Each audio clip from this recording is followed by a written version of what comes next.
From beautiful East Tennessee in the foothills of the Smoky Mountains, you are listening to the Sherry Voluntary Show, and I surely do appreciate you spending your time with me today. Um, I have a really, really special treat for you guys, and as my guest today on the show, and that is Mr. Larken Rose. And I know that probably most of my audience is very familiar with who he is and some of his work, but he's an author, an in demand speaker, and a filmmaker, and a political prisoner, which I don't think I've ever interviewed anyone before who is a political prisoner. So that's a first for me. So thank you for coming on the show, Larken. Thanks for having me. Yeah, sure. Um, so I sort of see you. Do you know who the amazing Jonathan is? He was the.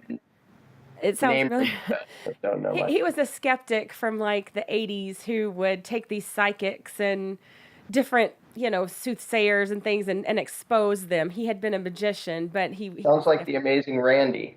Oh, Randy, that's it, Randy. I don't know where I got So Jonathan. yes, I do know who it The is. amazing Randy, yes. But I sort of see you as the amazing Randy of anarchism, doing for anarchists what to statism what Randy did to the psychics. So Yeah, I like that. Compare. yeah, he was just such a straightforward guy and could really cut through to see through that facade that they have, and that's sort of what I feel like with the most dangerous superstition. It just I remember my mind being blown the first time. First I heard the video that someone had put together that of you speaking, and Hmm. I think it's about 15 or 20 minutes long, and I was like, oh my god, that makes so much sense that it's a religion. And the more I've heard that, just seen in life, the more I see that that's really true, that it is a religion.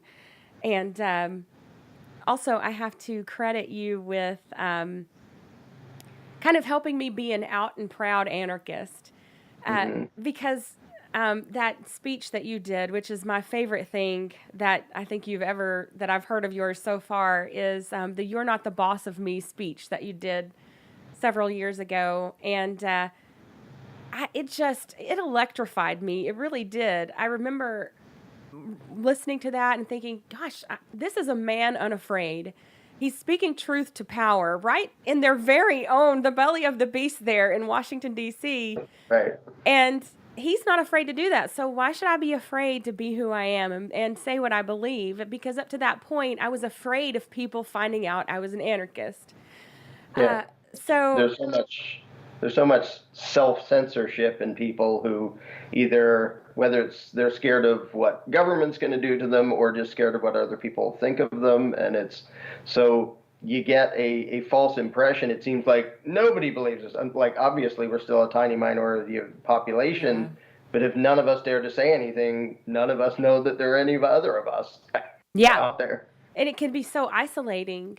And I Hmm. didn't want, my kids are already, I homeschool them, and which is a joy, but I didn't want people in that community, because so many of them are very ultra conservative, to Hmm. ostracize my kids. But I thought, what better time for them to learn what the world is like? That's what Yep. childhood is. It's becoming an adult. So they're going to have to learn how to deal with this. And even my daughter, she just started a homeschool co op this year, and she's already had to deal with the pledge. Some other second graders turning around and telling her, if you know it, you should say it. You don't have your hand on your heart. Like Oh policing man. her. Yeah. So Yeah. it can be quite a battle, but I really appreciate that speech. And anytime I need to get like my game face on for something, I listen to that speech again because I just get so pumped up, and ready to like rip something to shreds. Well, what's so funny or sad or both about that is that like I gave that on July 4th, right in front of the Independence Hall, where the Declaration of Independence was signed in Philadelphia. Um, and what's so sad is that every July 4th, devout nationalistic state worshiping Americans wave their flags and they celebrate a spirit they don't have anymore. Like they celebrate the notion of independence and defiance and disobedience and revolution and stuff while putting up with way, way, way worse. And they don't notice the contradiction. And I didn't either when I was a statist. I happened to be conservative leaning statist when I was a statist. And so I had the patriotic thing and all that. And even though I could see, there's a bunch of things government does that I don't like this and I don't like that and I don't like this, but it's still a free country. And it back then it didn't occur to me, you can't say it's a free country except for this and this and that. That's called not being a free country. Exactly. Yeah. And it doesn't occur to people because they have the propaganda drilled into their head day after day that we're a free country and there are some things that could be better, but because we get to vote. So they get this propaganda and then they express pride in freedom that they don't have. Yes. And it's a weird thing to watch. Yeah. It's kind of what you see. It's been going with the Colin Kaepernick thing for quite a while now.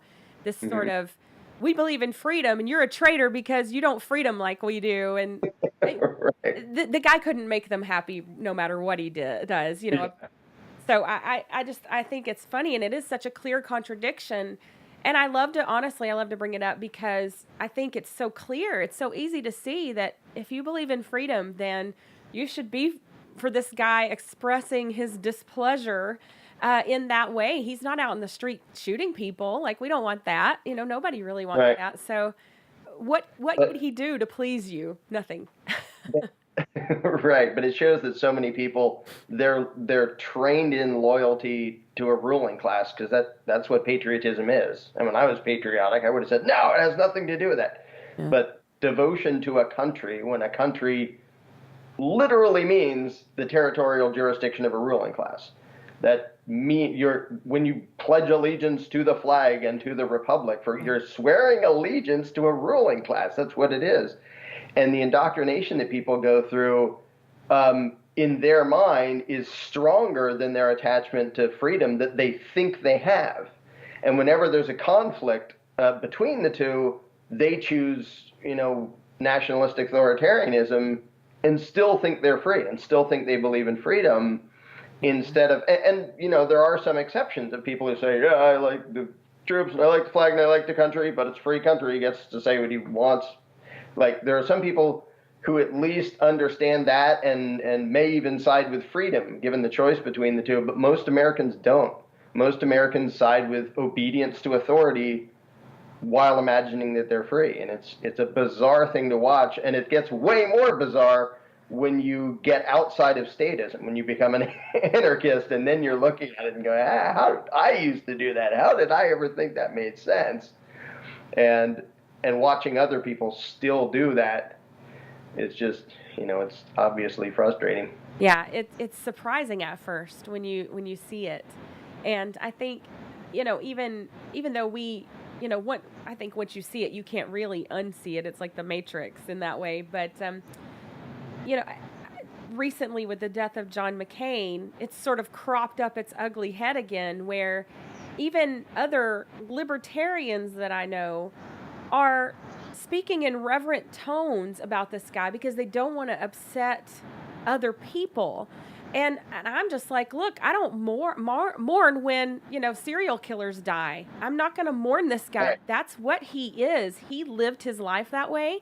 I'm not about to pretend that there's some kind of reverence I need to have for him because he's dead now. Like, I don't get that. But the way you put it was brilliant, that obedience to the authority really.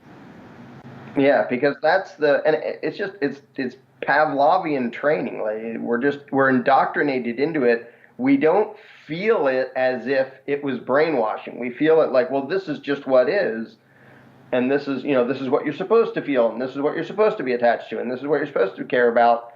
Because if we haven't known anything else and we haven't seen through the indoctrination, it just feels normal. Because everybody around us waves a flag and puts their hand on their heart and cries at the national anthem and all that, and treats politicians like the worst people in the world as royalty that you're not allowed to. You can criticize them and you can complain and you can vote for a different ruler to be on the throne, but in the end we have to respect them and treat them with reverence and call them the honorable congressman, blah blah blah. They're the mafia. Like, when you all the way escape that indoctrination. And unfortunately, there's a bunch of libertarians who haven't. Like, they may conceptually understand the concept, but they still have the emotional attachment to authoritarianism. They still feel bad about breaking the law. They still, oh, well, I want to change the law instead of just disobeying these nasty thugs.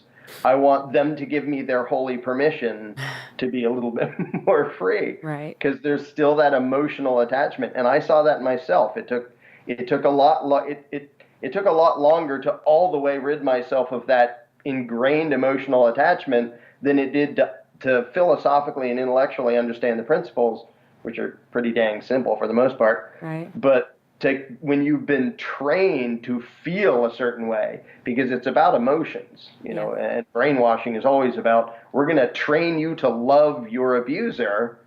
And it takes a long time to all the way want to admit the U.S. isn't great. It's a place, and the country, it's the jurisdiction of a ruling class, and it's not a nice ruling class, and it doesn't represent us, and it doesn't want freedom, and it doesn't care about us. It views us as livestock.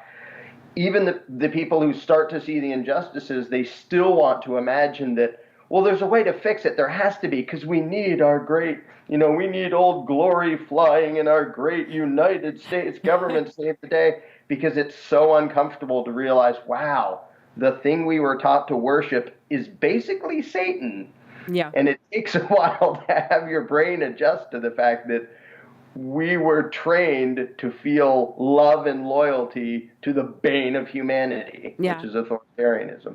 And to things, not our families, not our gods, whatever. It's to this amorphous, you know, thing that it's like terrorism. You know, what is that? It's whatever they say it is. And it's the same with government, because since the left and the right are two sides of the same coin, that has to be very vague so that whoever's in there still retains that authority. And that's what I get a kick out of when people are like, you have to respect the office. You know, you may not respect the man, but you got to respect the office. Well, why? No, I don't. I don't have to do that. You do that, but I don't have to do it. Like, right. And it's one of those things that people only say as a result of indoctrination. It's like, yeah, that guy is totally evil and nasty, but you have to respect the room he works in.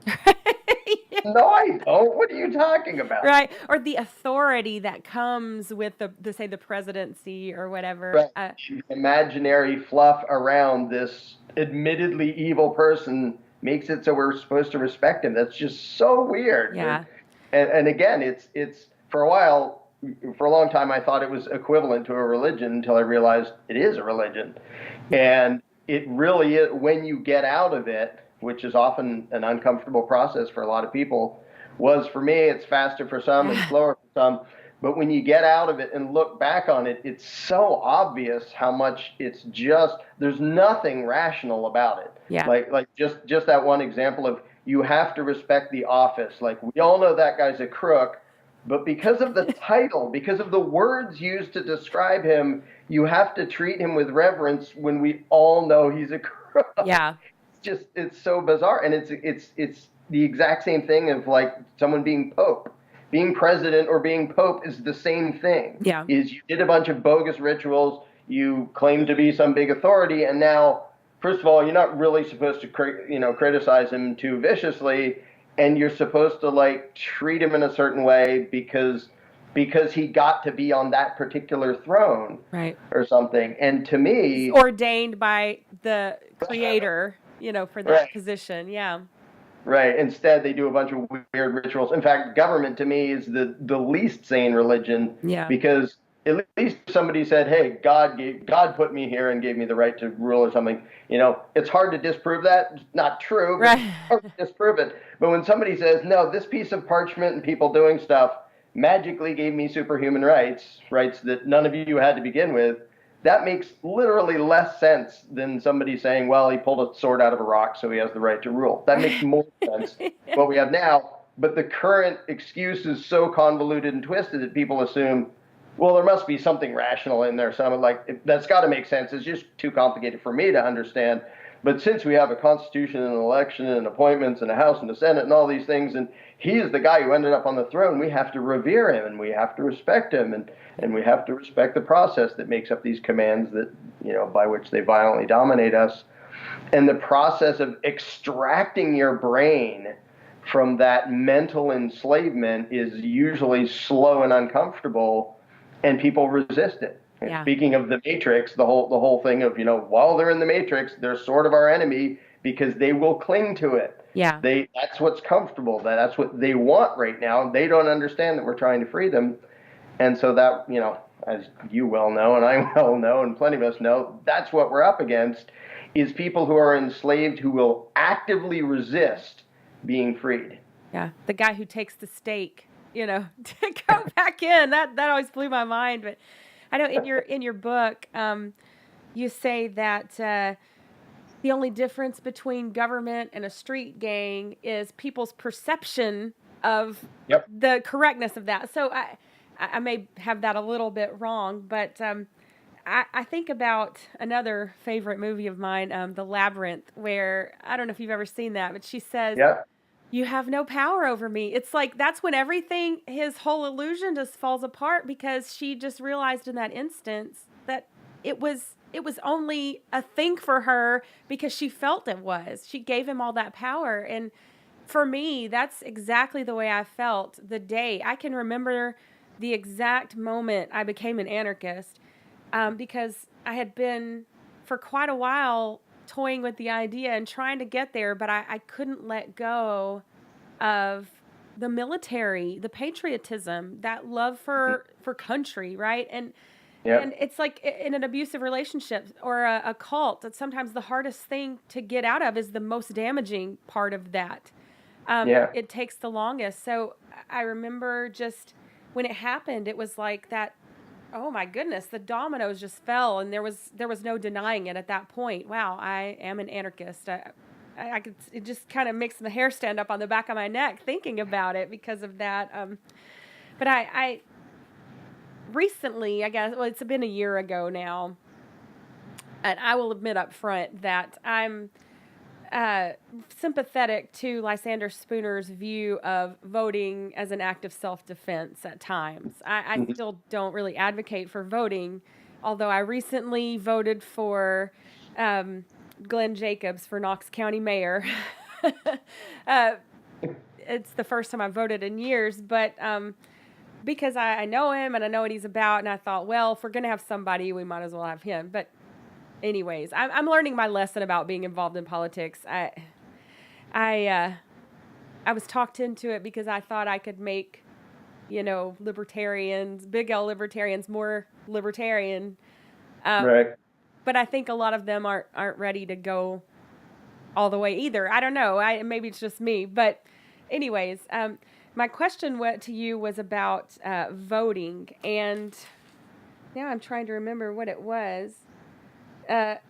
People always say, I had this conversation today, that if you're not voting, then you're not doing anything. And so anarchists, they just talk the talk, and they just complain all the time, but they never actually do anything to change the system. And to me, joining the system isn't really changing the system. So what are some of the things that you see that we can actually do? I think you would probably agree with the statement that, politics is downstream of culture. So if we want to change politics, whatever that means, we have to change culture. And that's really what we're after, is a cultural change to non-violent, non-aggressive, non-coercive existence in society. So what are those things that we can do to actually make progress? Well, I would say politics is down the sewer from life, because we shouldn't ever get there. We should realize that it's poop. And that should never be a part. But the attitude and the belief system of the people is what matters.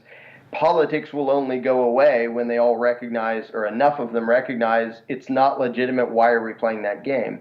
And when the politicians feed the idea that says, the thing you can do, the civilized, rational, good thing to do, if you don't like what government's doing to you, if you don't like what your slave master's doing to you, is ask for a different one in 4 years. And that is all the way doing nothing. In fact, it's doing less than nothing, because it's empowering your abusers, and it's letting them write the rules of the game. It's like if a mugger comes to your house and, hi, I'm going to steal your stuff, and you have to get out. He says, well, wait. The only proper way for you to get me out of your house is to fill out this complicated form and give it to me, asking me to please leave. And the rational response is, I don't need your permission. Get out of here, or I'm going to shoot you. Politics is the same thing. It's the ruling class saying, we're going to oppress you, and if you don't like it, we're going to make up a process by which you can ask us to not oppress you, or ask our identical twin to be the new oppressor, and golly gee, it never gets you freedom. But that's the civilized way. But the things to actually do, to get to your question, what people should do, the huge thing that has to happen first is the change in mindset, is people all the way have to understand that authority isn't real. And the thing is, I'll answer your question in a second, but in a way I almost don't care what people do, because if you have a country of people who don't believe in authority, the empire's doomed. It doesn't even matter what they do. It doesn't matter if they do anything. They could just sit at home and not pay any attention. But everything that people need to do comes from them first understanding that there is no divine right of politicians. They don't have the right to control us. They don't have the right to rob us. And once people get into that mindset, and more people get into that mindset, then they start to say, well, how can we trade without feeding the state, without, paying for the war machine to go murder people on the other side of the world? Let's trade over here, and let's use cryptocurrencies or barter, or do the agorism routine, or this, that, or the other thing. How can we find fellow anarchists who know how to do different things, so that if you want your car fixed, well, I go to you and I know that I can pay you and nobody reports it, and we're not funding evil around the world. But once you get into the mindset of a self-owning human being and find other people who are, then you can start to create networks where people are basically just moving around it's like water going around something. We just don't care about you. We're moving past it. It's people just moving around government and just avoiding it. And the thing is, to me, that's a numbers game, because if you're the only one, let's say you're one person in a sea of a few 100 million who believes they own themselves and everybody else is rah about government, you can't form a network. You can't do anything. You can't pay anybody. You can't get paid by anybody without them reporting it and paying taxes on it and reporting what they paid you. And so you need other people. Basically, you need other former slaves who understand that slavery is bad and we're trying to get away. Because without that, you're just doomed. The whole world is traitors against your own freedom, and they don't even understand it. And that's why the thing I focus on is trying to increase the numbers of people who understand that they own themselves.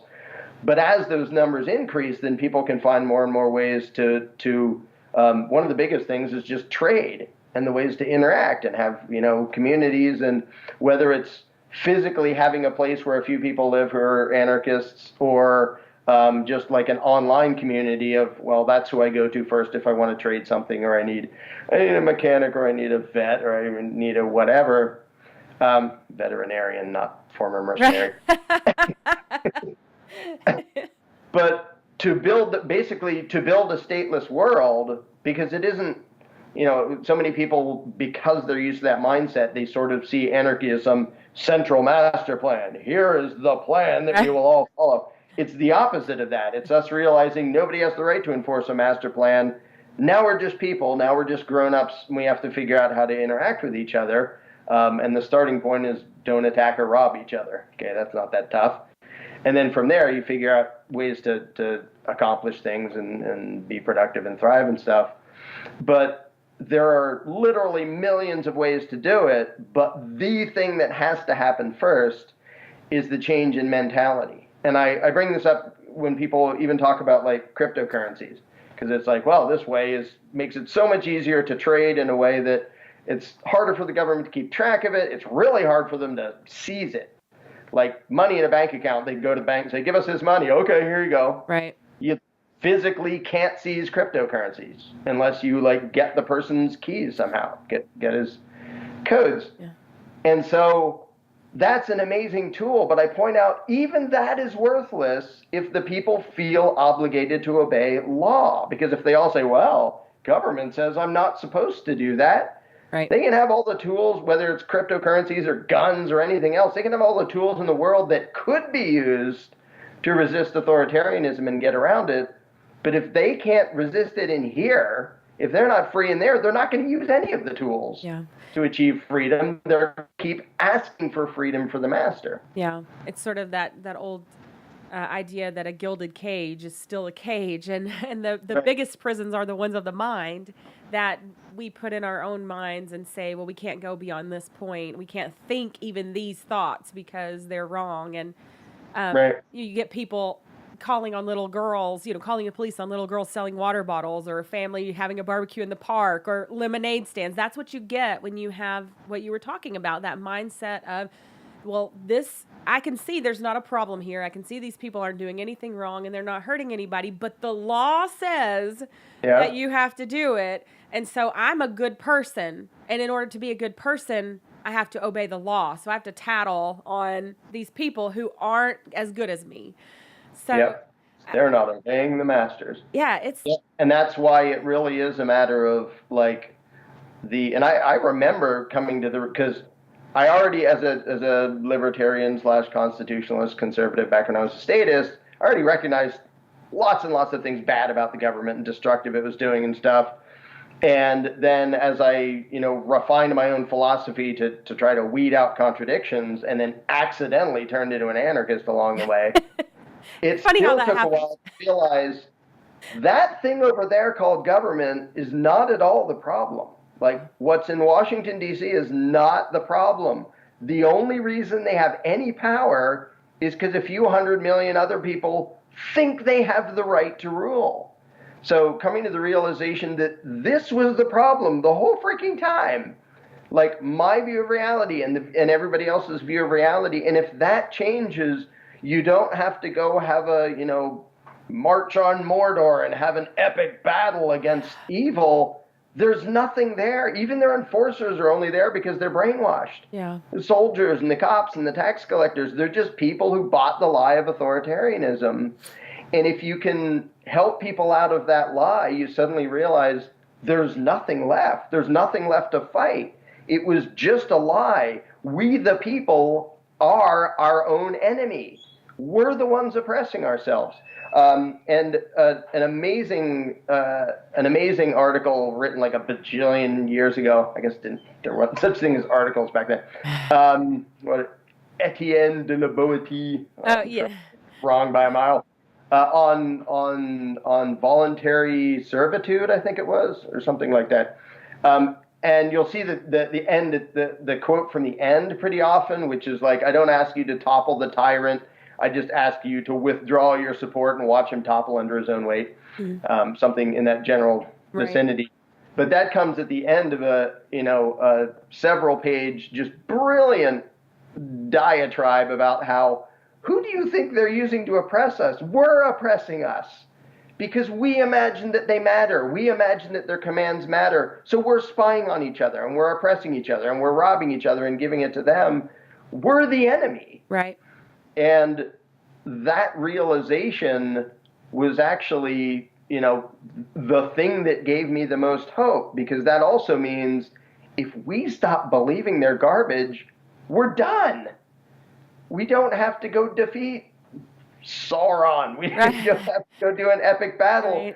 All it is people and a lie, and then a few little, weak, whiny, mostly old white guys sitting in a corner in D.C. Who cares what they think? They only have power because we carry out their commands for them. And when we stop doing that, it's over. We win, and then they're just a few lunatics, drooling in a corner about how important they are, and nobody's paying any attention to them.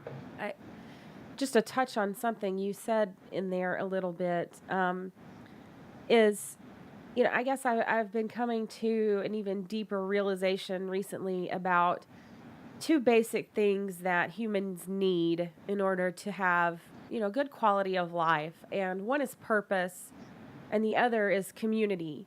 and you mentioned community in there, and I think in John Taylor Gatto's work, he often talks about networks as opposed to communities, and I don't think most people know what a real community is like these days. I don't think they know what it's like to live in one, and I feel particularly lucky that as a kid I got to see some of that. I grew up in a town that was very blue collar, and in Chattanooga, Tennessee, in this little area that was built. It was one of those company towns that had been built, and my great grandparents and my grandparents lived up the hill from us, and all those families had lived there for a long time with each other, and they would come and check on each other when they were sick, and Mm-hmm. they would go and visit and just stop by, and if I was where I wasn't supposed to be, my neighbors would say, "You need to get back home. You're not supposed to be up here. Does your mama know you're out right now?"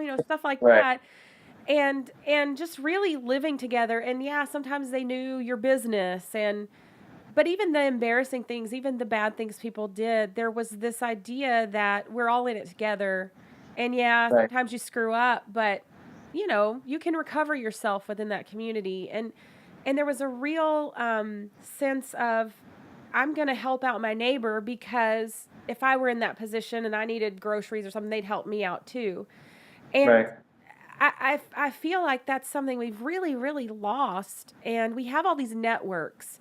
And as wonderful as social media is, because honestly, it gives me hope in so many ways, like Facebook, even, you know, d- those kinds of things, not necessarily them as a company, but that I can connect with someone who shares my philosophies across the world. I got contacted by somebody in Africa who has started a liberty organization there recently.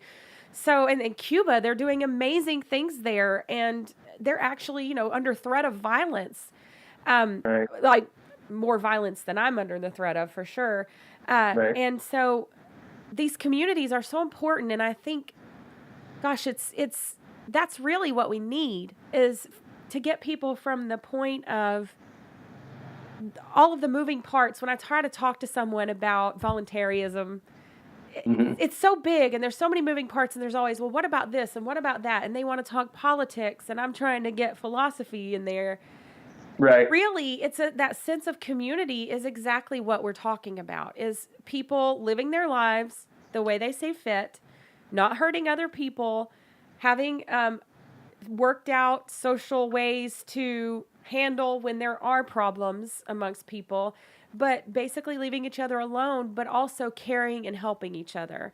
And so I don't know. There's really a question there, but what do you think about that concept of community? Well, again, I grew up in a little religious town where there was that community where everybody knew everybody, and there obviously are downsides of that. But like you Right. were saying, it's more like it's like society is supposed to be. Instead of we're all strangers and we all move every 5 seconds, and so nobody knows who's living right next to them, and so much of the country is that. Um, I do know little bits and pieces of voluntarist communities in real life where they live in close proximity, and they deal with each other that way. Again, to me, it's a numbers game, because if there's three of us, you can't make a very big community. But when there's millions and millions of us, they'll naturally gather together in places. And I see the best example I have right now is basically temporary communities. Things like the Jackalope Freedom Festival, which is really informal, that just happened in Arizona. It's just like a few dozen people just go to the middle of nowhere and hang out, and it's just a great little, Yeah. family compatible, community oriented thing. And we haven't lived together forever, so it's not quite the same thing. So we don't, we're meeting new people and stuff. But even something like Anarchapulco, which is, Right. down in Mexico at this huge resort hotel and stuff, it's a very unusual feeling to be surrounded by 1,000 people, none of whom want you enslaved. Right. Yes. It's pretty sad that that's that unusual. But there are things like Pork Fest in New Hampshire, and there's a bunch of little events that are, there's a bunch of sort of temporary short-term communities, but then people meet each other and they're like, hey, I'm sort of close to you. Like we both live, right down in wherever, let's get together more. And so you have these tiny little, bits and pieces that start to be communities. And again, to me, how I view my job is just to make more and more people that are that, so that instead of bits and pieces, it's more and more, and you can start to have whole areas of where everybody respects everybody else's self-ownership. Yeah. And then you're going to start to see like really productive, really thriving things, because when you're somebody who believes that, but you're just sprinkled in, amongst a bunch of statists who, obey all these random arbitrary commands and expect everybody else to, and then call the cops on you if you don't. Like, it's hard to do anything. But that is a growing thing that I do know several little communities, especially in Arizona, where there are a number of anarchists who actually live their lives in close proximity to each other and deal with each other and talk and trade and do stuff. And it just, to get bigger, there just needs to be more of them. Yeah. That's cool. I need to look into that. So I know we're getting close to time to be done here, and there's so much I want to talk to you about. But I guess one of the things I was most curious about, because I tell people sometimes, like, there is more to life than libertarian philosophy, right? Like, if that's all we ever do, that's not really living. So we want to have these things in society, real freedom, so that we can enjoy life. So we don't want to lose what we do have in our pursuit of the ideal. So my question to you is, what are some of the influences that you have, some of the things that you feel like enrich your understanding of libertarian philosophy, anarchism, those kind of things, that maybe aren't even necessarily libertarian in that way, or maybe something that's libertarian but not as well known? Well, I'm not sure if this exactly relates to what you're asking, but when you realize sort of, here's the biggest problem, here's the biggest thing in the way of what humanity is supposed to be right now, which is government violence. And it's easy to get focused on that, and like almost anything that anybody hears me talk about in public is me being against that. And I do a bunch of other stuff that has nothing to do with that. I do music, and I do construction, and I do, a bunch of stuff, but it's just like, I don't have to go out and do a rant about, I wrote a song. Right. Like, we all have what we should be doing, instead of having to fight the Leviathan. Like, when that thing's gone, good, now we can do what we're supposed to be doing even more. But I think it's important in the meantime to do what we can to keep doing those things, as freely as you can, even with the state, they're trying to rob you and control you and stuff. Because it's very easy, having been an anarchist now for 22 years, wow. It's very easy to get very frustrated and feeling like this is hopeless. Like, everybody we're just doomed, and I'm just fighting against this and doing nothing else. And I may still do this, but for a long time I focused too much on that. Not that, too much on that for my own good. Not that, it's not evil enough to deserve that much focus on it. But it starts to not be good for you if you're focused so much on being against an evil that it's just sort of wearing away at you, and you don't have the thing that makes us human, the creativity and productivity, and like, all right, in between trying to ward off the invading parasites, let's have life too. Yeah. Do what life is supposed to be about, relationships and productivity and creativity and whatever else. And it's easy for people to get so righteously enraged and frustrated that they get dragged into the battle nonstop, and it just stresses them out and wears them out. And they forget to live. And the thing is, it's especially difficult because it's not like there's a shortage of ways in which government will stick its nose into your life, no matter how much you're trying to mind your own business. But we have to be, like, we all need to be people who would be worth being around when there isn't a state. Yes.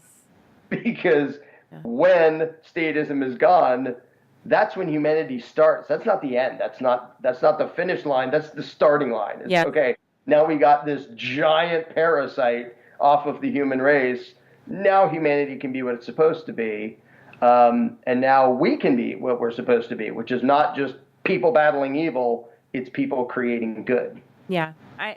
When I used to be a part of a religious group, one of the things that I think they used to say to us is that, we don't need to spend our lives standing against things. We want to stand for things.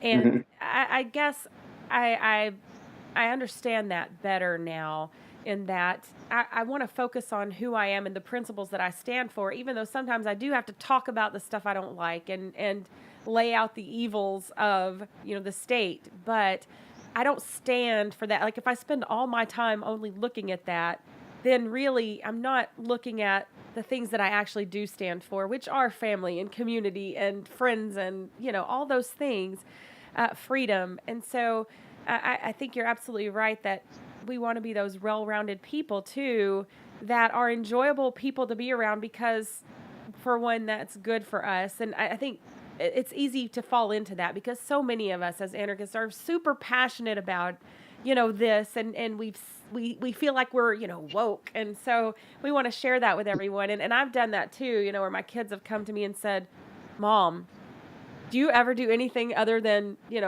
this libertarian stuff? Like, so, I've recently tried to pull back and refocus my energies on family first. And then this is what I do on the side, because the state is probably going to outlive me. I hope that's not the case. I hope I get to see it.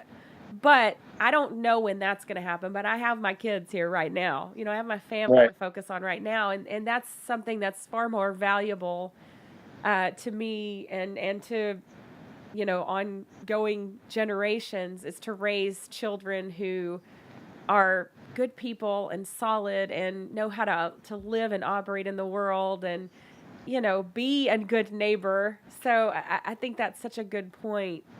Yeah, Remember. an analogy just jumped to mind, because I think you do have to do both. Because I think there's some people who go the other way and I just want to focus on the positive. Like, well, Yeah. this nasty, evil, violent stuff is going on. It's like, well, you're doing nothing to stop that. Yeah. And I think an analogy just jumped to mind of, all right, we're making a garden, we're making a big vegetable garden, and the rabbits are coming in eating it.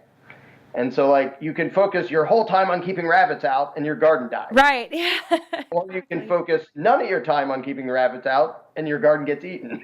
Yeah.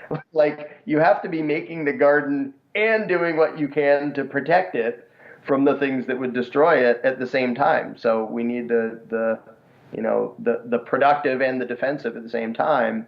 And it's not always easy deciding what balance that's going to be. But I think for our own mental sanity, it has to be both. And for the future of humanity, it has to be both too. Yeah. You can't just ignore it and hope it goes away. Right. Because it doesn't, unless we help other people escape the lies they were taught. Yeah. Yeah, well, that's a beautiful analogy. I think a great place to end today's conversation, Larken. Where can people find you? Do you have anything right now that you're doing that you want to promote? And what can they do to support you? Well, I have my YouTube channel. If you just search for my name on there, there's 8 gazillion videos there. My book, The Most Dangerous Superstition, is on Amazon right now. It's not on my own website, so I won't bother giving that. But it is on Amazon. And occasionally we're doing Candles in the Dark events where we teach people a very specific, non-confrontational way to spread voluntarism to other people, which, by the way, has nothing to do with the way I debate in public. Right. Just totally confrontational, and so it's completely different from that. And then in the long term, I'm working on a thing called The Mirror, which is a giant interactive interactive program that'll basically do the same thing that we're teaching in Candles in the Dark, only it can do it with 7 billion people at the same time. But yeah, and then other than that, there's like a zillion articles and videos all over the place. I post on Steam it now too. You're easy to find. Yeah, not that difficult to find my stuff, especially on YouTube. Yeah, and your name is very unique, so Yep. not easy to mistake for someone else. All right. Well, as for us, I guess that's the end. Thank you so much for coming on my show. I really appreciate it. It was a great conversation, and I want to thank everyone for listening today. And remember, you can catch my other show with my co-host, Mr. Alan Mosley of the Gold Standard Show, called Postcards from Somalia. And it's not this. It's an irreverent. Basically, it's two smartasses covering, culture and politics and just anything that comes along that we feel we want to talk about. So I think our most recent episode was giving John McCain the respect he deserves, and that was pretty great. So oh wait, no, that wasn't the last one. Well, anyways, you can go check it out at thelaunchpadmedia.com, and we will see you next time on the Sherry Voluntary Show. Thank you. Peace.